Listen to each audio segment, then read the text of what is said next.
María José. Good evening, everyone. I am María José García Vizcaíno, Director of the Translation Program in Spanish. It is a great pleasure and an honor to welcome back to Montclair State the brilliant and award-winning translator Peter Bush. Peter has been in MSU twice in the past, first with his translation of La Celestina by Fernando de Rojas, and second, his translation of Tirano Banderas by Ramón del Valle Inclán.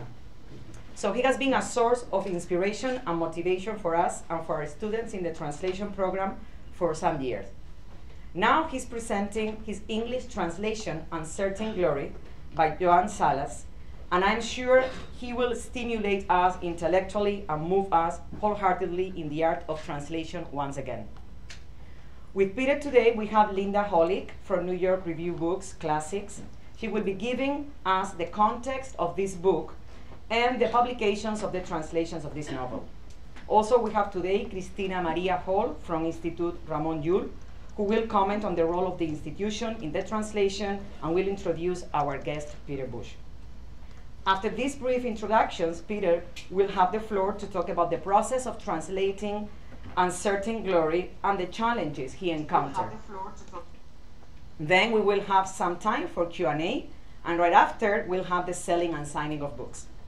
Finally, I would like to thank and express my gratitude to the Dean of the College of Humanities and Social Sciences for making this event a reality, to our students who have devoted some time to read the text and come here, to Linda, both Lindas actually, Hollick and Levine, for bringing us Peter, to Cristina, and of course to our guest of honor and friend, Peter Bush. Welcome all to Montclair State.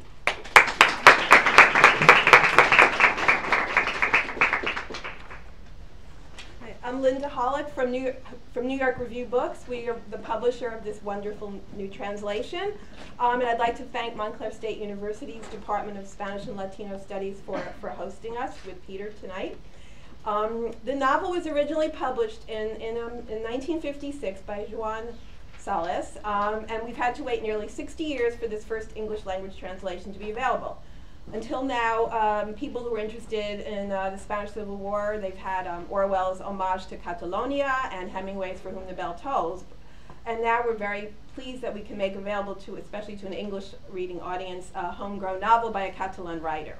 It received excellent reviews, wonderful reviews, when it was published in the UK edition 3 years ago. This is the same translation as that, and it's off to a wonderful start. We just published it last month, and it's already gotten wonderful, wonderful, wonderful reviews, and it was chosen by one of the big publications in the publishing industry as one of the best novels of 2017. We just found that out today, and we're very excited about it. I'd like to thank the Institute Ramon Llull for the support they're giving for Peter's tour. He's speaking at universities and bookstores in New York City, Boston, Amherst, Chicago, as well as here in Montclair. And now I'd like to introduce Cristina Maria Hall from the Institute. She will give you say a couple words. Okay. Hello, I am Cristina from Institute Ramon Llull, and I'm thrilled that all of you could be here.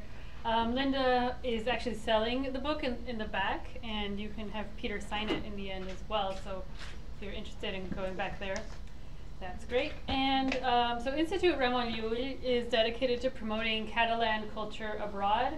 So we work with literature, with the arts, and with universities promoting Catalan studies. So if you're interested in any of our work or in finding out more about Catalan contemporary culture, you could definitely pick up this brochure in the back and follow us on Twitter or get our newsletter. And I'm going to introduce Peter Bush. We are so happy that he could be here. Came all the way from Oxford. So Peter Bush is an award-winning translator who lives in Oxford. Among his recent translations are Josep Pla's The Grey Notebook, which was also published by New York Review of Books, and won the 2014 Ramon Llull Prize for Literary Translation, and Ramón del Valle Inclán's Tyrant Banderas, also from the New York Review of Books. And he also translated Emily Teixidor's Black Bread, Jorge Carrion's Bookshops, and Prudenci Beltrana's Josafat, among many others. So without further ado, here we are. Thank you. thank you very much for those kind words from Linda and Christina and Maria Jose. I'm very pleased to be back, actually for my fourth visit to okay. Sorry. to Montclair. Well, I'm going to talk about in certain glory and the role of the translator. So I want to kind of talk about the process of translation, but I also want to talk a bit about the novel and the novelist. Joan Salas, the novelist, was born in 1912, and he was a young man in 1931 when the Second Republic was voted in.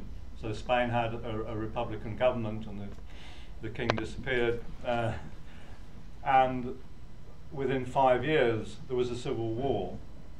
And at the age of 24, Joan Salas was enrolling in a escuela de guerra to learn how to be an officer, so that he could go and fight in the army against the forces of General Franco, who had organized an insurrection against the Republican government.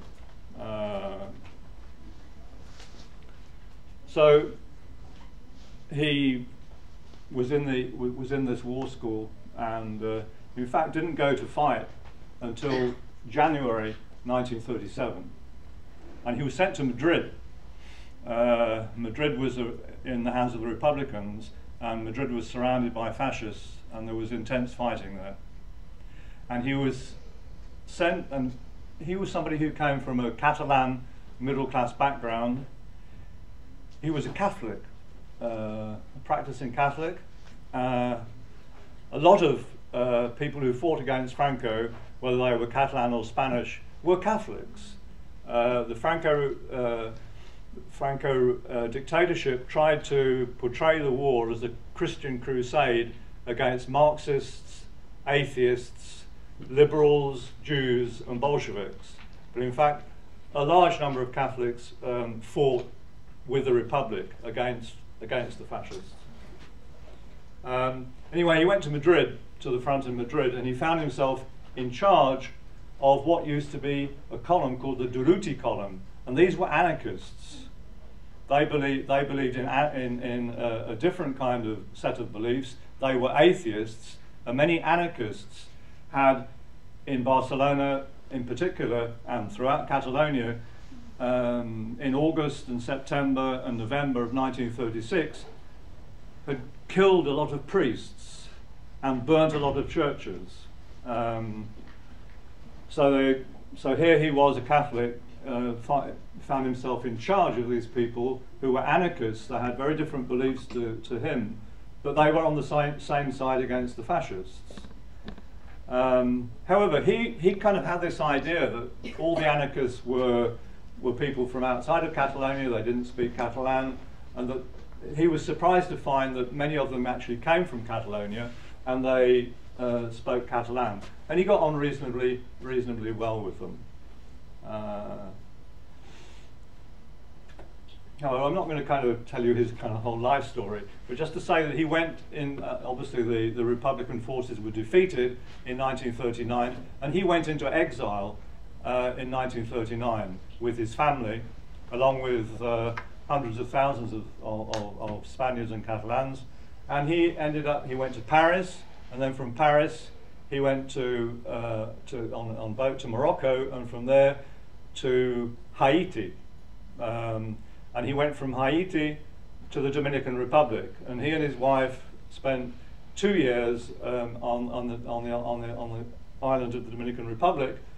They got jobs as school teachers, and when I was in Barcelona 12 months ago, I was at the house of Joan Salas, who died in the 1980s, but I know his granddaughter, and I spoke to Joan Salas's daughter, who's now in her 80s, and she said she remembers of all of those kind of traumatic years of having to leave Spain and so on and going to exile, that the 2 years in the Dominican Republic were the happiest years of her childhood.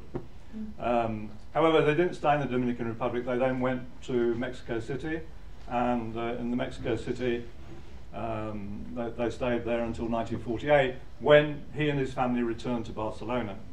And when he came back to Barcelona, he went to a sanatorium where a friend of his had been in the 30s, and he'd been writing letters as a soldier from the war front to his friend, describing what he was doing in Aragon, in the countryside, where he was with a new battalion.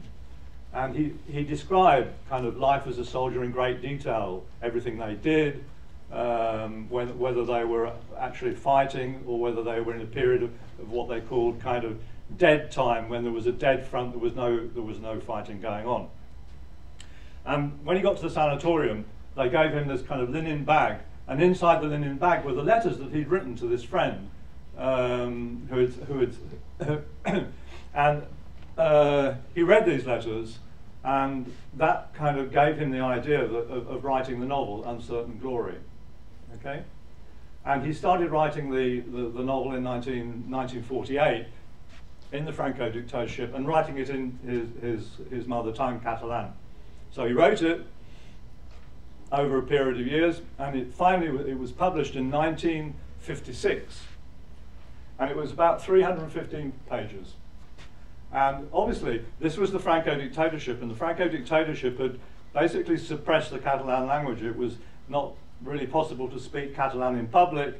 No Catalan was allowed in schools, but it was possible to publish from time to time kind of books with small circulation, with small publishers. The censors, you had to go to the censors, the Francoist censors, and the censors report said, this novel must not be published, it is immoral, it's against the beliefs of the Catholic Church, it's pornographic, it must not be published.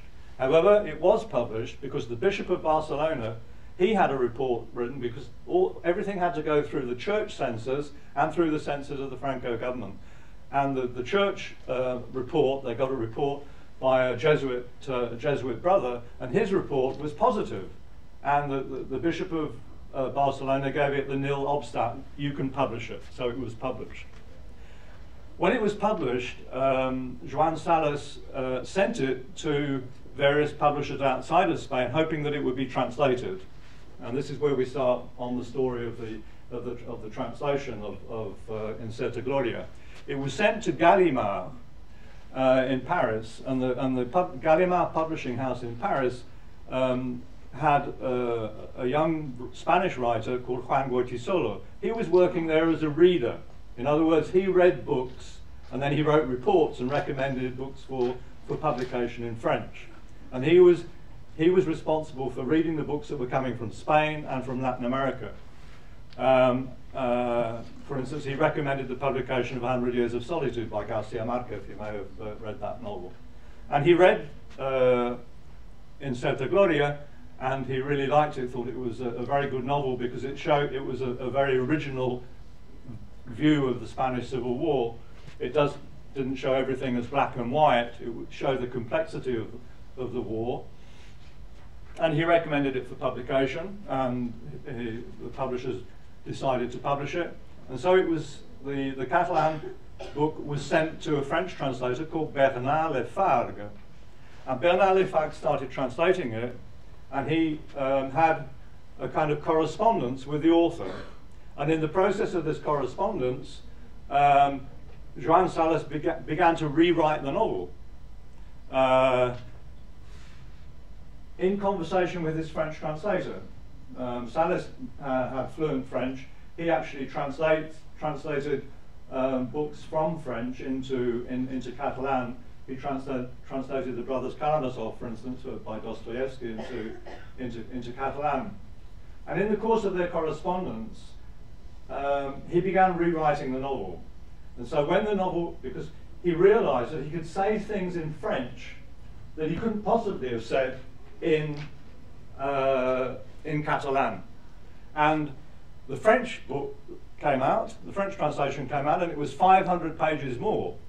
It was like 850 pages. So it was a big it was a big rewrite of the novel. Then, towards the end of the 60s, there was a preparation of a Spanish edition and a new Catalan edition. And he worked with a Spanish translator, Carlos Pujol, and again there was a close collaboration between the translator and the writer, and in the course of that he added 50 pages to the final to the novel. So that in 1969 the Catalan the Catalan original was republished, incorporating everything that had been included in the French translation, and the Spanish translation was published as well, because it was in 1969, a few years before Franco died. There was a bit more freedom in terms of what you could publish.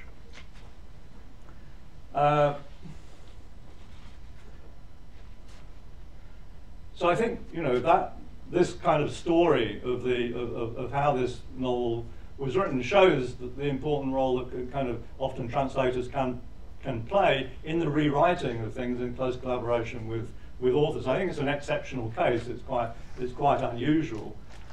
What else does it show? It shows how difficult it was for writers of Catalan, in particular, to get things published.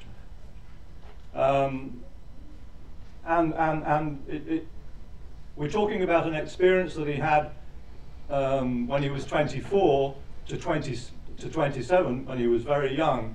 But in fact, you know, the final novel didn't get published until 1969, when he was much older. And of course, the English translation came out much later.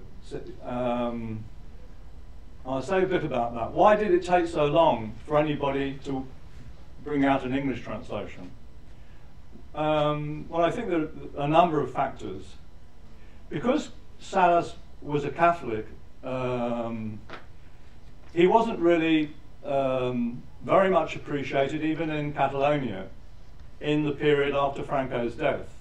Because really the intellectuals and publishers who were kind of making the decisions in Barcelona really were kind of to the left.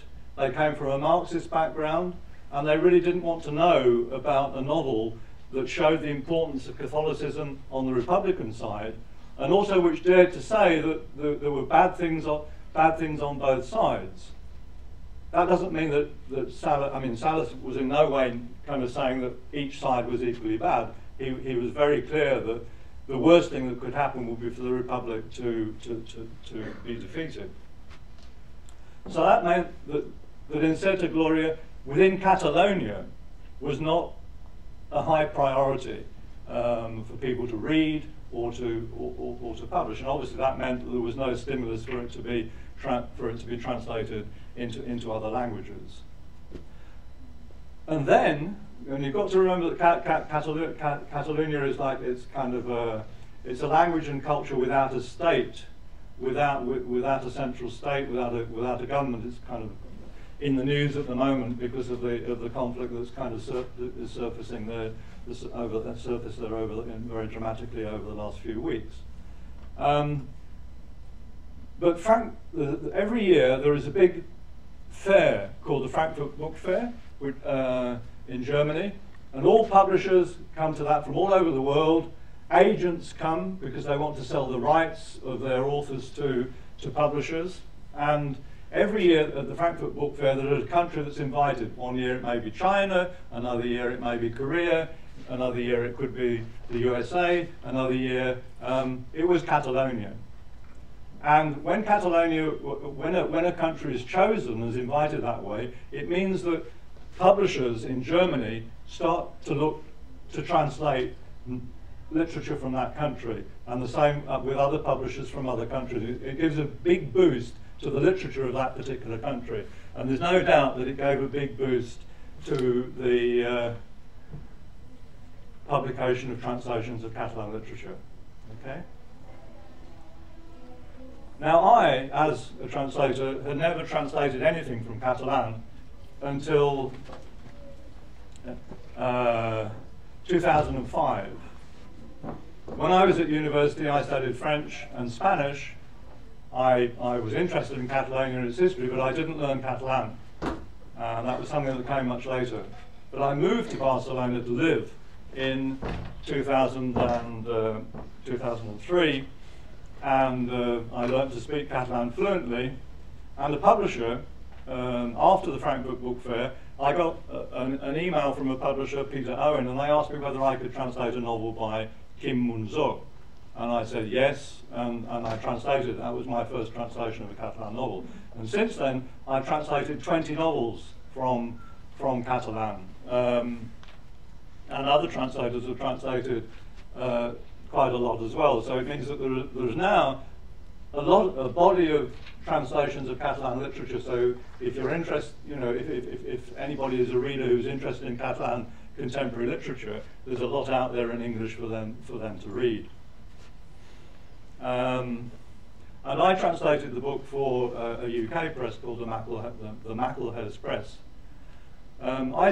I generally say that I kind of, some of you may be thinking of wanting to be literary translators. I mean, how do you get to become a literary translator? Well,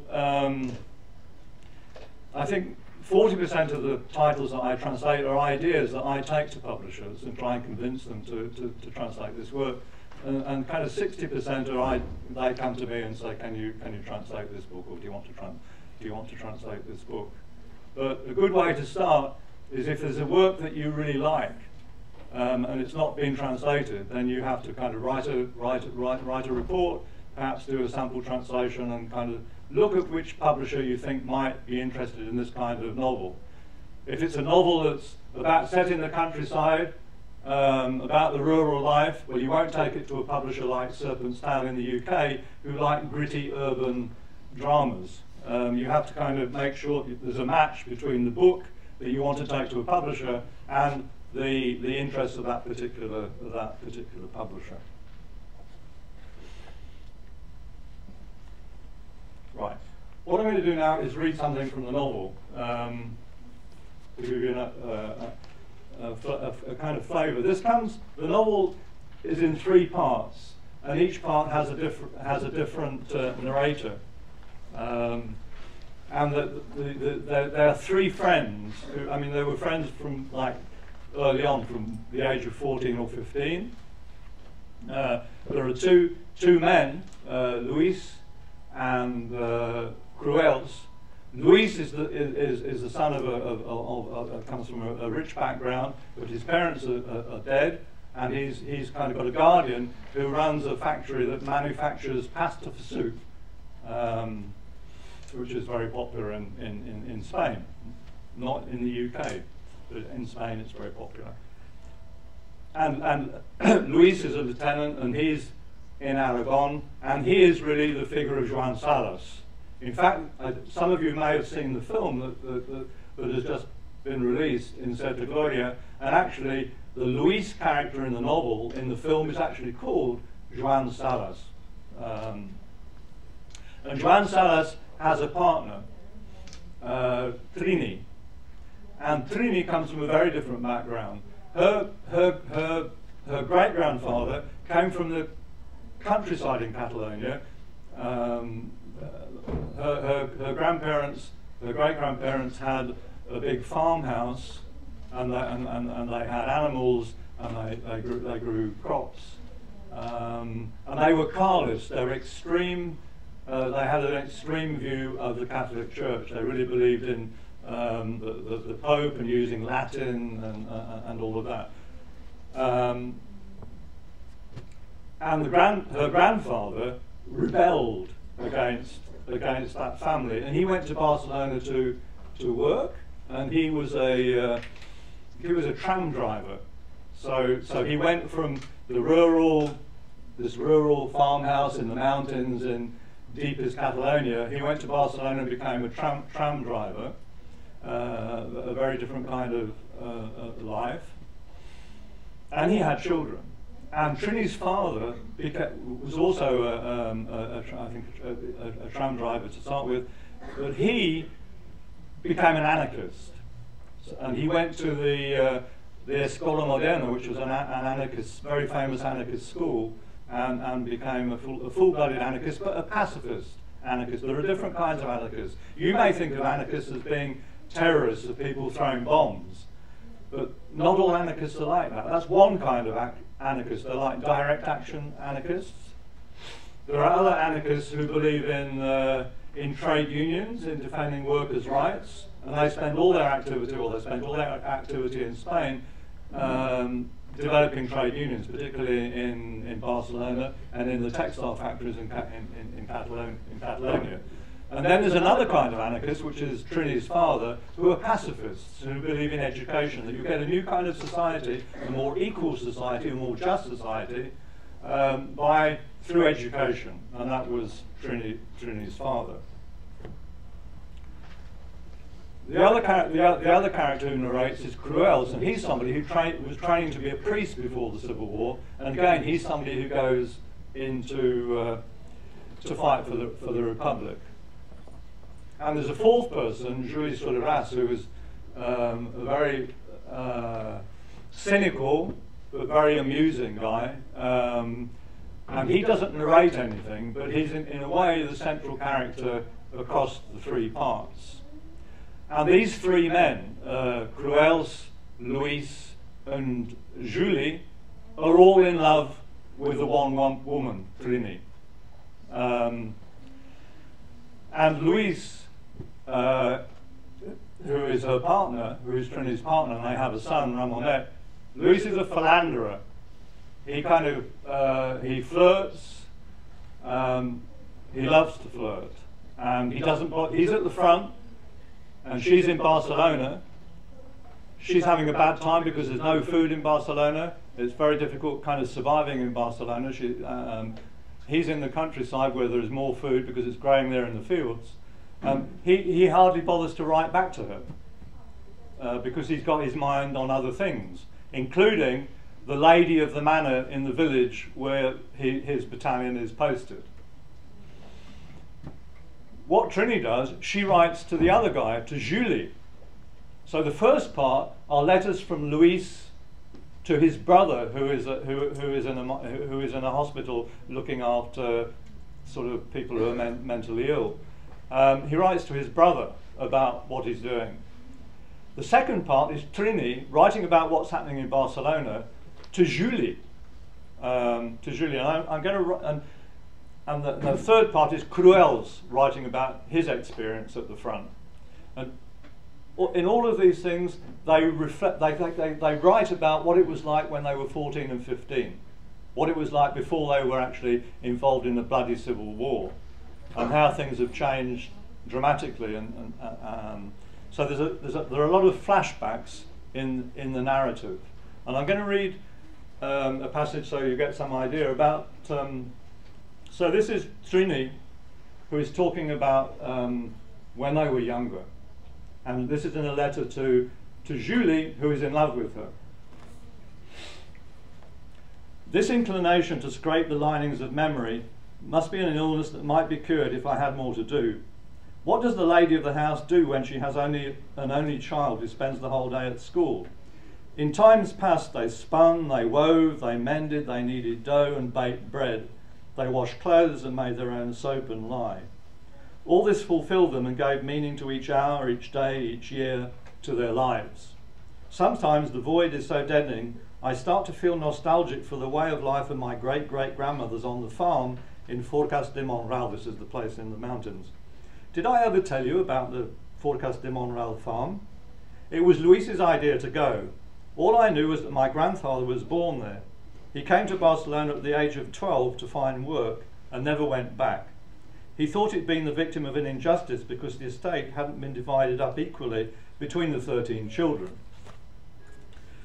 He was the youngest. And there was yet another reason not to go. The family on the farm were Carlists. It was at the beginning of our relationship, those first months that seemed like a dream, now. We went out on long excursions by ourselves. I didn't have to give any explanations at home. Some good must come from having anarchist parents. He was the one who had to invent convoluted excuses, study trips with fellow students, and the economics professor, or similar stories to pull the wool over his parents' eyes. We'd sometimes spend 3 days wandering in the wilds.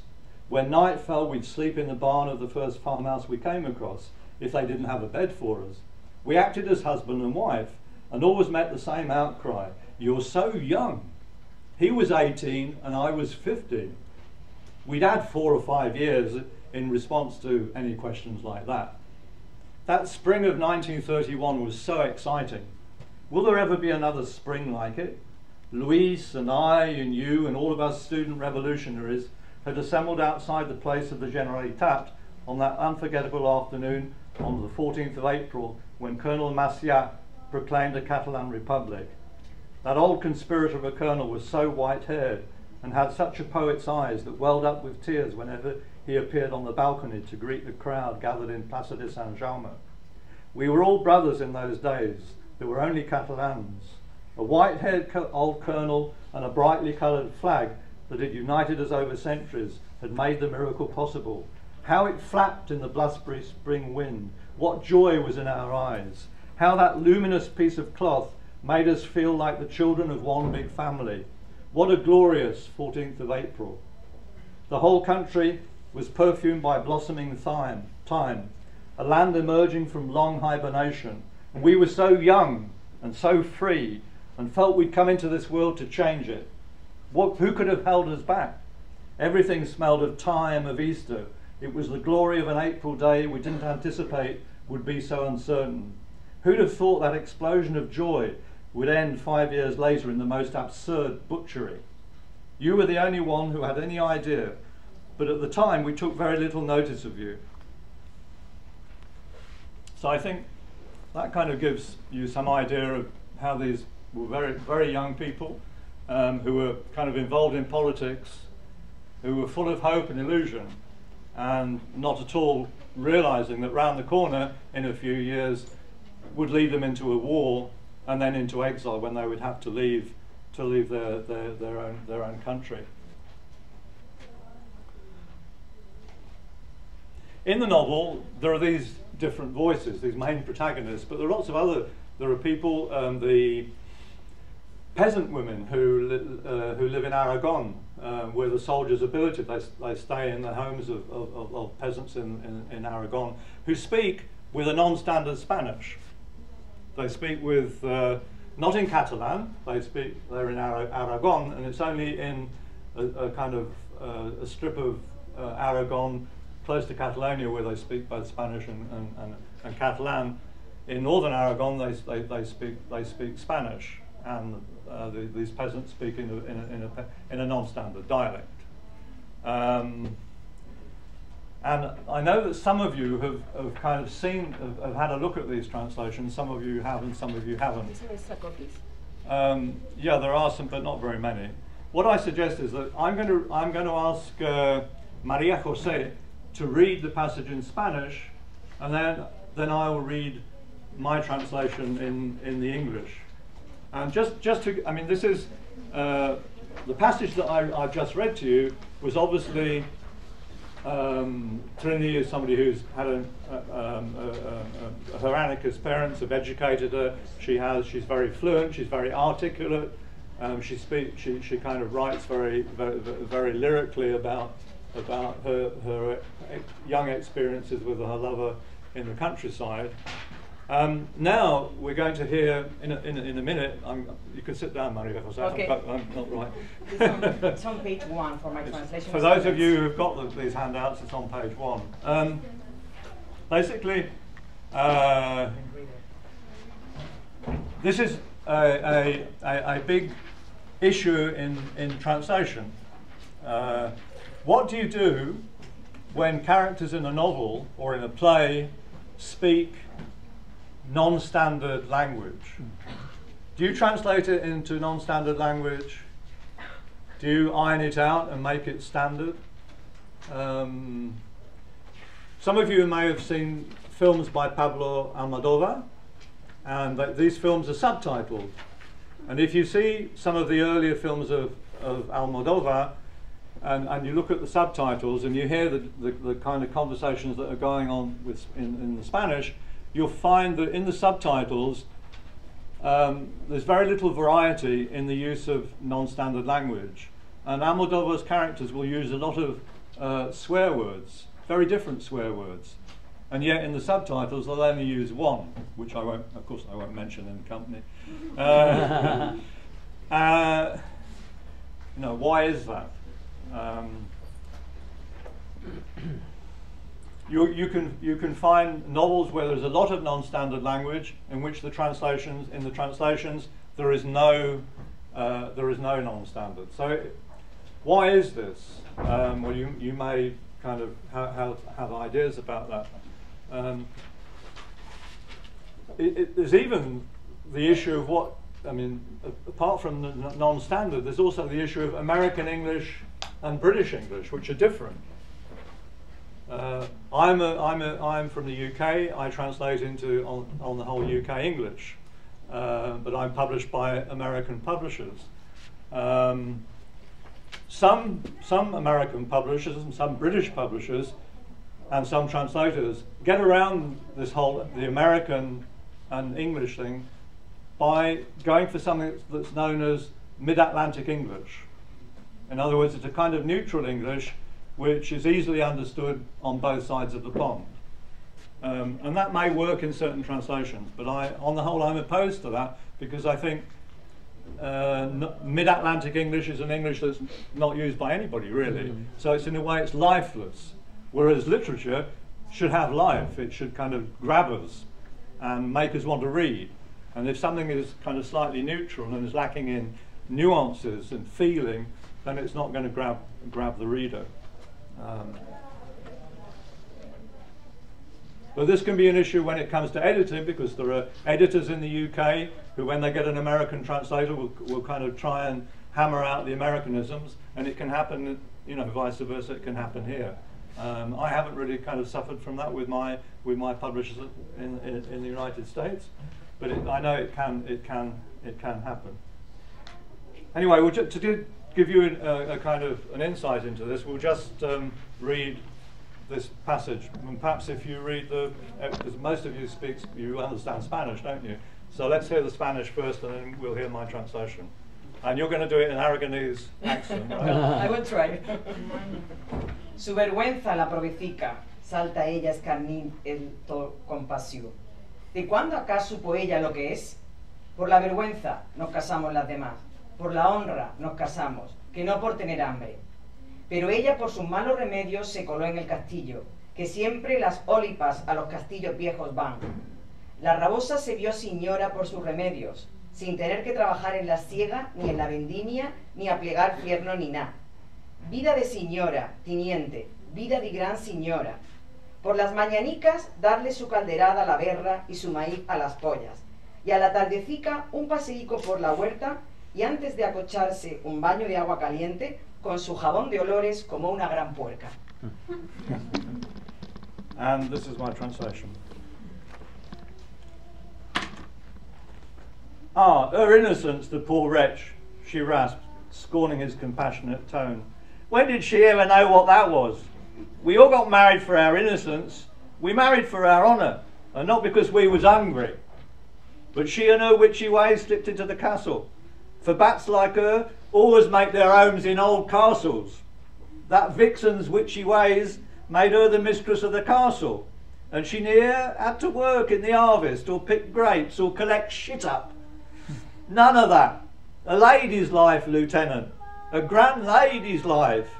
In the morning, giving meal to the pigs and maize to the chickens. And in the evening, a little walk in the orchard. And before eating the hay, a bath in warm water with her sweet smelling soap like a big sow. So that's non-standard English. And that is a particular dialect of non-standard English. Okay? You don't recognise it as coming from anywhere in particular. You recognise that it's not American though, don't you?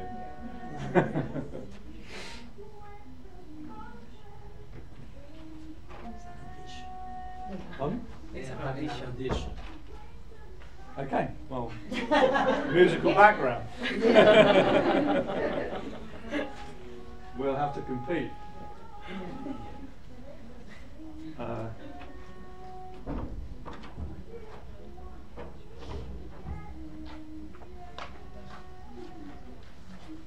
And the person that's being talked about, the lady is the lady of the castle, and the lady of the castle is somebody who comes from a very poor background. Her father was called Cagorcio. Cagorcio, does that mean anything to you? What do you think about when you hear the word Cagorcio? Cagar, that's right.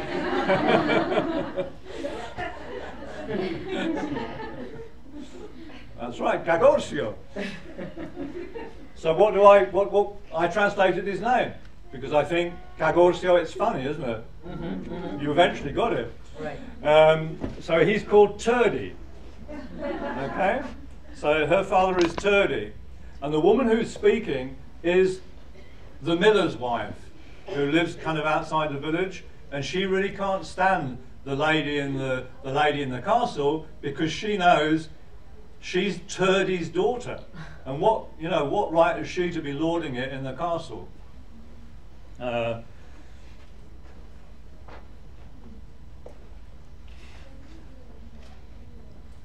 So that was an example of the kind of the issues of translating non-standard dialect. As I said, you have to translate you have to try and translate non-standard dialect into a non-standard dialect in the language into which you're translating. And as a translator, you've got to be able to build on your kind of repertoire of kind of languages and dialects within your own kind of history and within your own life and society.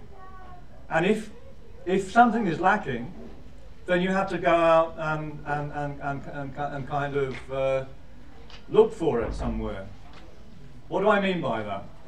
I mean, I'll give you an example.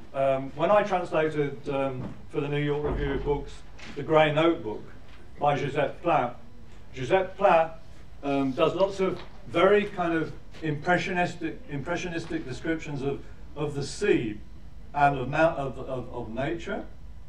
And I really hadn't, in my experience as a translator, I hadn't translated a lot of descriptions of nature. Because most of the books that I had translated were kind of urban-based by Juan Carlos Onetti, a Uruguayan writer, or Leonardo Padura, a writer of Cuban noir. I hadn't done much kind of translations of books that are set in the countryside.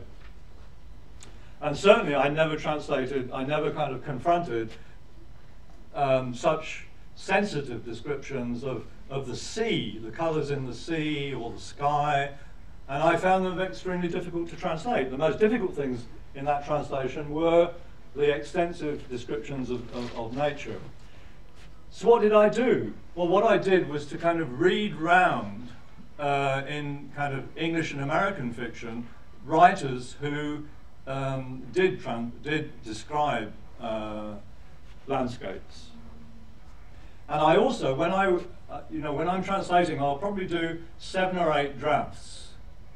I kind of do a first draft, and then I'll do a second draft, and then I might do a third draft and not look at the original at all. And then I'll go back and do a 4th draft. And when I'm doing these drafts, I'm kind of on the lookout for things that I think I may need to research. And with the Pla, it was these descriptions of nature. And it got, really what happened was that I had to spend a whole draft, not reading the whole draft, but just going through it and concentrating on the scenes that were to do with nature, and just working very hard on getting those right. Okay? So you have to be very you're basically editing your own, you're editing your own translation all the time, and you're always kind of on the, I'm talking here about something that's stylistic. in terms of the descriptions of nature. But it might also, there might be other issues. There might be issues, for instance, of political or historical references that I'm not sure what they are. And then, so you have to go and kind of research the history. Or it might be that there are references in the text to other works of literature, to other books. It may be that the author that you're translating isn't quoting from those books, but is actually integrating part of a quotation into his writing. So it's like kind of hidden. It's like a subtext, but it's there, and that's very difficult to kind of spot.